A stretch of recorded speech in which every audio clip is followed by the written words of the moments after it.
Hello, this is Eileen, the environmental educator, and in this video, we're going to talk about something that people love, which is coffee. And this is a May 3rd, 2024 article, and why you may soon be drinking synthetic coffee. This is on Yahoo.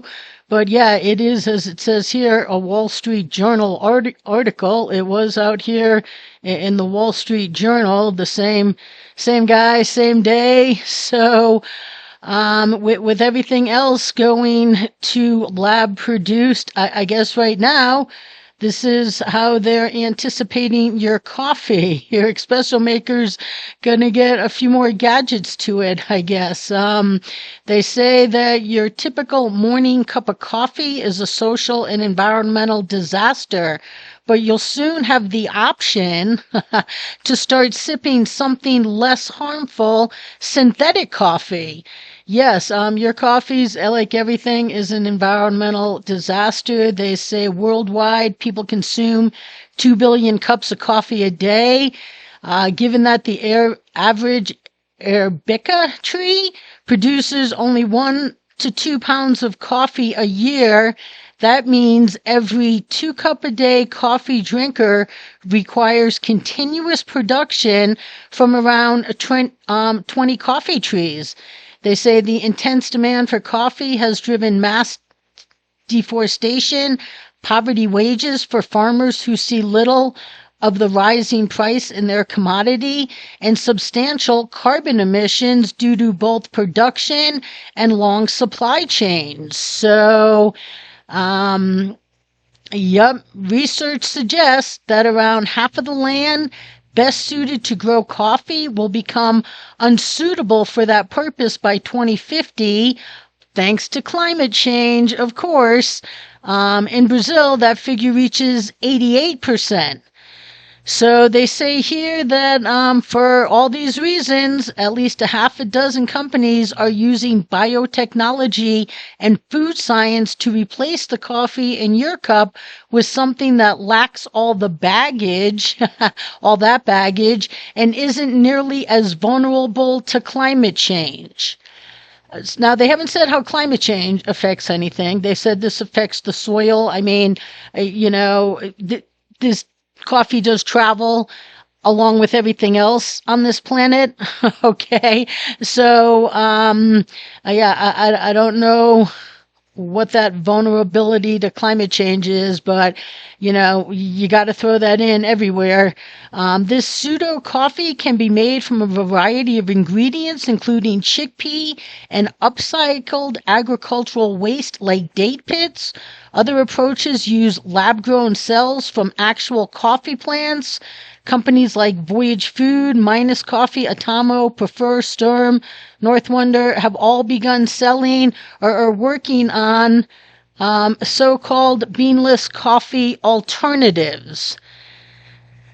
So, right here's one of those companies, Otano, the most sustainable coffee on the planet. They use those date pits that they talk about.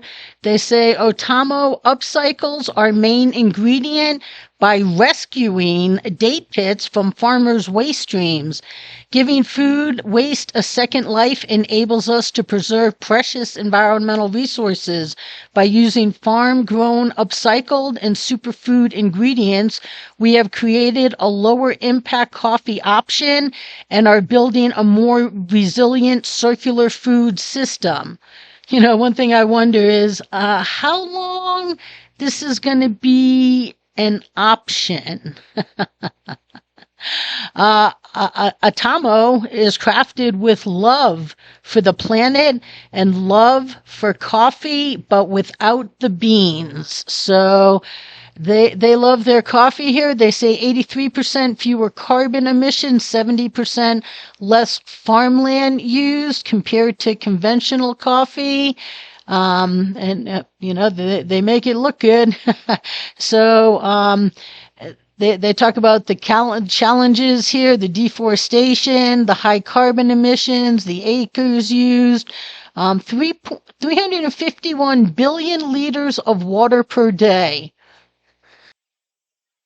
To meet global daily coffee consumption, they say 1 cup is equal to 140 liters of water. That's like a pound of steak is like, it uses 2,200 gallons of water, something like that off the top of my head.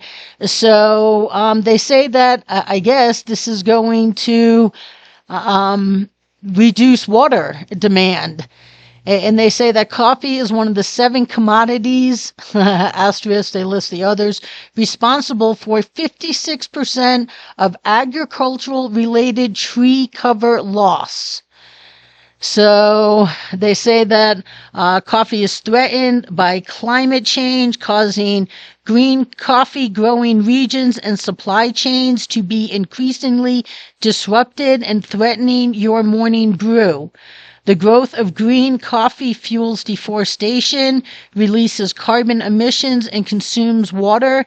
Atomo doesn't want to compromise on great tasting coffee or impact on the planet, so they created a new coffee option.